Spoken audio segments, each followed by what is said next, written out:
Morning everyone, welcome to this channel education centre. आज हमें लेकर कक्षा 10 पाठ 7 वर्ग समीकरण क्वाड्रेटिक इक्वेशन संबंधी डिस्कस गर्छौँ। यो एक्सरसाइज 7.1 रहेको छ। यसमा सब बुझ्नुपर्ने कुरा के छ, तपाईहरु सबैभन्दा पहिला वर्ग समीकरण भनेको के हो यो बुझ्नुस्।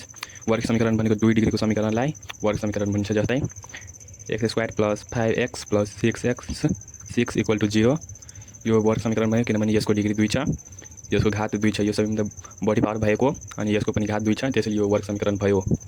अनि यसलाई बुझ्नुस्, यो x छ अनि x को पावर स्क्वायर छ, मतलब 2 छ। यसको अर्थ भयो यो वर्ग समीकरण छ।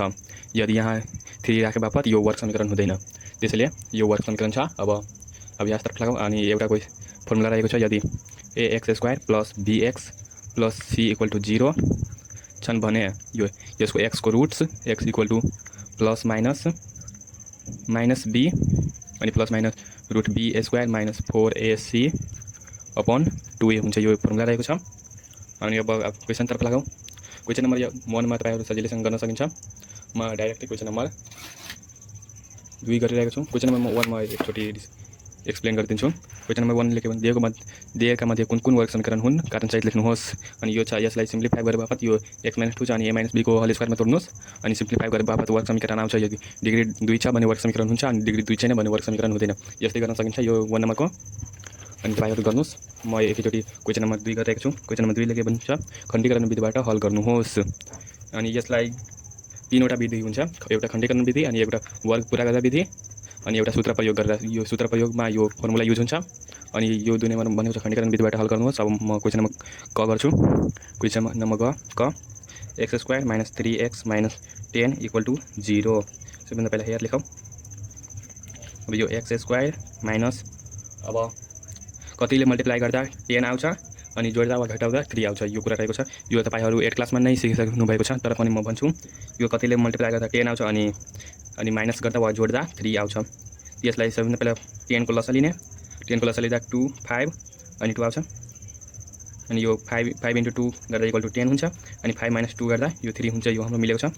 त्यसैले अब यो x को x राखिदेऊ, -x, अनि यो 5 - 3 अनि यहाँ फेरि 10 = 0 अनि यो 5 यहाँ 2 हुन्छ। यो 5 - 2 = 3 अनि यो मल्टिप्लाई गर्दा 3x नै आइहाल्छ। त्यसले यो गरेको। और यो x² - 5x अनि माइनस प्लस हुन्छ। अनि 2x - 10 = 0।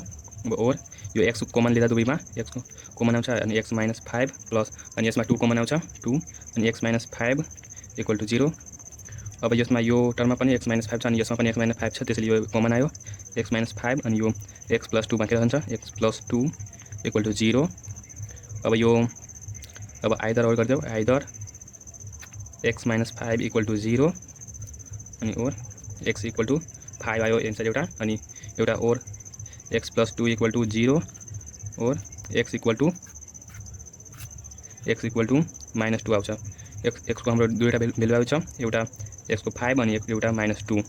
यो नै यसको आन्सर हुन्छ, क नम्बरको 5 - 2। अब क्वेसन नम्बर खतिर लगाऊ। अब क्वेसन नम्बर ख रहेको छ 2x² + x - 6 = 0। अब यसमा यो पनि अघि जस्तै गर्न सकिन्छ, तर पनि म एक्सप्लेन गर्छु।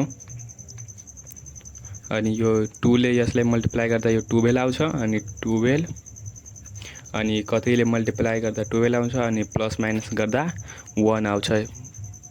अनि यो 12 को लसा लिँदा 6 अनि यो 6 ले गर्दा 2 आउँछ अनि यो 6 ले हुँदैन अनि फेरि 12 को 3 ले गर्नुपर्छ, 3 अनि 4 ले आउँछ अनि 4 × 3 गर्दा 12 आउँछ अनि 4 - 3 गर्दा 1 आउँछ। त्यसैले यो 4 अनि 3 हुन्छ। अनि यो 2x² प्लस यो x को x राखिदेऊ अनि 4 - 3 - 6 = 0 और 2x² प्लस यो 4x अनि प्लस माइनस 3x - 6 = 0। अब फेरि यो यसमा 2x कमन आउँछ दुवैमा, यो 2x अनि 2 होइन x + 2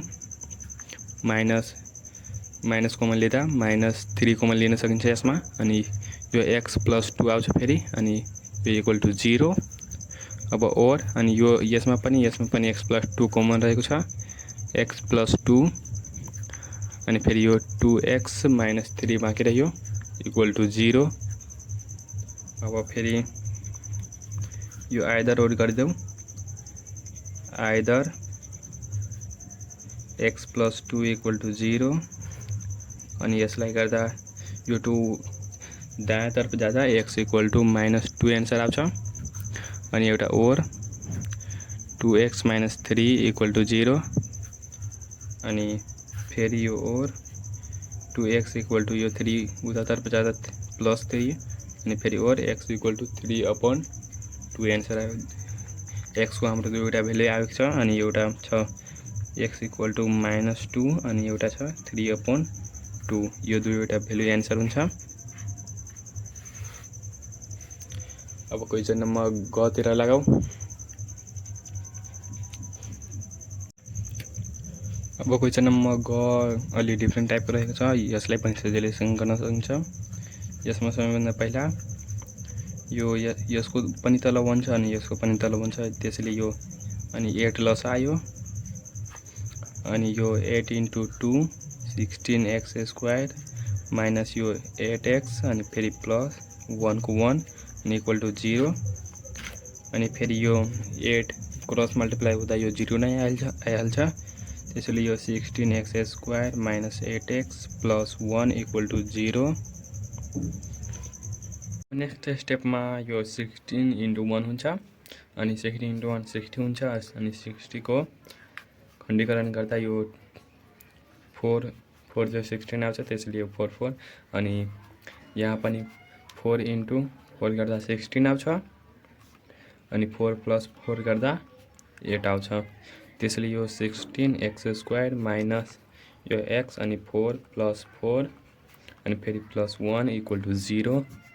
फेरि 16x² माइनस 4 × x 4x अनि माइनस प्लस माइनस -4x + 1 = 0 और 4x - 4x कमन आउँछ यो दुवैमा अनि यो बाँकी रहन्छ 4x - 1 अनि यसमा -1 कमन आउँछ, फेरि 4x - 1 = 0 र फेरि यो 4x - 1 अनि 4x - 1। अब यसलाई आइदर और गरिदेऊ। अब यहाँ आइदर 4x - 1 = 0 अनि यसको भ्यालु आइहाल्छ, यो 1 उतातर्फ जाँदा +1 हुन्छ अनि यो फेरि 4 उतातर्फ जाँदा 1/4 हुन्छ अनि फेरि और 4x - 1 = 0 अनि यसको पनि भ्यालु उही आउँछ, x = 1/4, x को दुईटै भ्यालु सेम रहेको छ 1/4, त्यसैले दुवै 1/4 एन्सर हुन्छ। अब क्वेसन नम्बर घ तिर लगाऊ।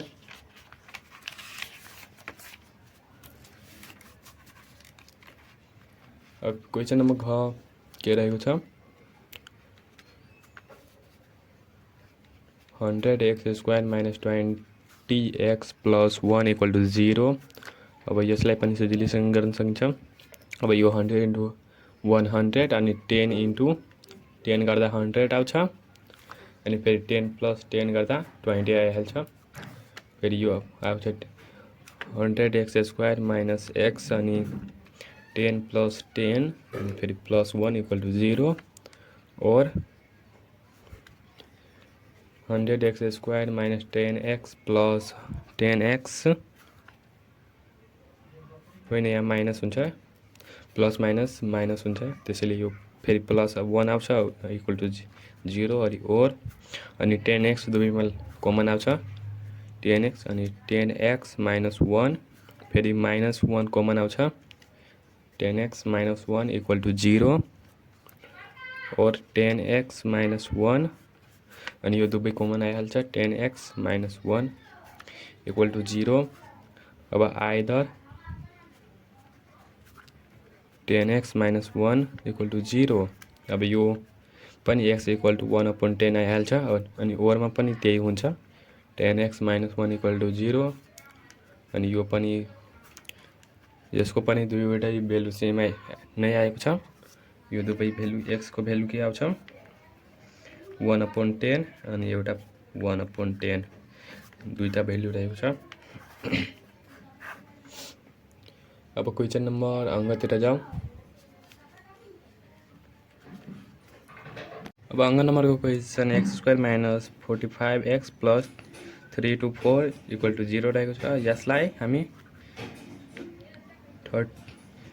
36 into 9 गर्दा 3 to 4 आउँछ अनि 36 plus 9 गर्दा 45 आउँछ। त्यसैले यो x² माइनस x अनि 36 plus 9 plus 3 to 4 equal to 0 और x² माइनस 36x प्लस होइन यहाँ माइनस हुन्छ प्लस माइनस माइनस भइहाल्यो अनि 9x plus 3 to 4 equal to 0 और x कमन आउँछ दुवैमा अनि x माइनस 36 अनि फेरि माइनस 9 कमन आउँछ अनि फेरि यो x माइनस 36 आइहाल्छ अनि इक्वल टू 0। अब यो x माइनस 9 अनि यो दुवै कमन आउँछ अनि x माइनस 36 इक्वल टू 0। अब आइदर रोल गरिदेऊ। Either x minus 9 equal to 0। अब यो यसको भ्यालु 9 आइहाल्छ अनि फेरि और x माइनस 36 इक्वल टू 0 फेरि यो x इक्वल टू 36 आइहाल्छ उतातर्फ जाँदा। अब x को भ्यालु हामीसँग दुईवटा आएको छ एउटा 9 अनि एउटा 36। अब यो नै एन्सर हुन्छ।